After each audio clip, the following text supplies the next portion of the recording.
Hello and welcome to ABC Bullion's 360 Weekly Wrap. My name's Bron Sachecki. I'm joined by Nick Frappel, Global General Manager at ABC Bullion. Welcome, Nick. Hello, Bron.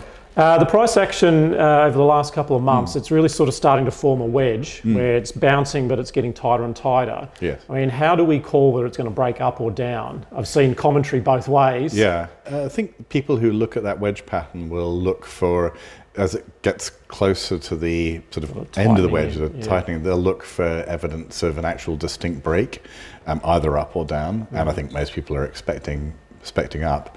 But interestingly, August, I think, was what they call a doji candle. So the open and the close were quite similar, if I recall. That's a sign of some uncertainty. And what we're seeing now is targets, both to the upside, as you'd expect, because it's part of a really big bullish run, but also now you're seeing some quite decent targets to the downside, so 1765, 1780. Right. Now, if that were to happen, that would just take you to some quite key support levels, and although it might look a bit grim initially, it's all part of a doesn't repudiate the bull market. Not at all, no, because it's just taking to sort of longer term levels where you'd anticipate some decent support coming in. Yeah, with silver, looking at the ratio, it's really sort of stuck as well, going sideways at the 70s. I mean, it's taking a bit of a breather, silver, I suppose, relative to gold. It looks that way, and if you talk about the ratio, I think it's more of a, I think last week it was, I think we sort of said 67, 77. Yeah. I'm definitely looking into it to go to the 77 end of that range at the moment. Okay. Yeah. So Nick, the Aussie dollar as well, it's sort of been running up, but now seems to be just leveling out a little bit. Yeah, it does. Last week we saw the Aussie come to a halt on the decline just near the weekly turning line. That level is about 0.7168. Did a pretty good recovery to close by the end of the week.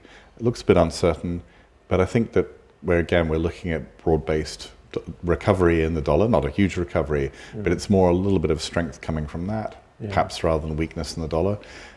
If the dollar index gets past above 94, where there's been some resistance of late, then I think there's a good chance it can go to 96.4, say. But there is, it's not going to be an easy task, but you are seeing dollar index shorts buy back those shorts, so that they're taking profit, I'm sure, but they're also perhaps less likely to believe in the ongoing dollar weakness.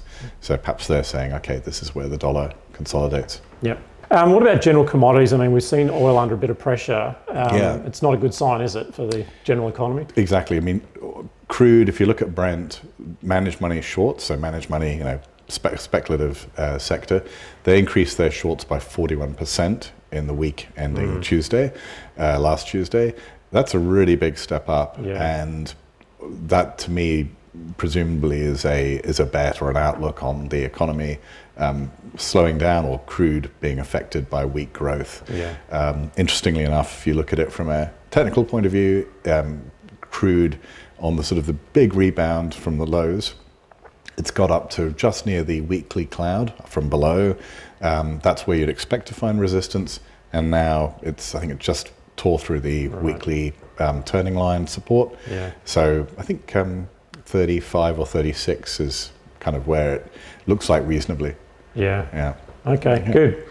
Stay in touch with the markets by following us on our social channels or at abcbullion.com. Until next time. Thanks.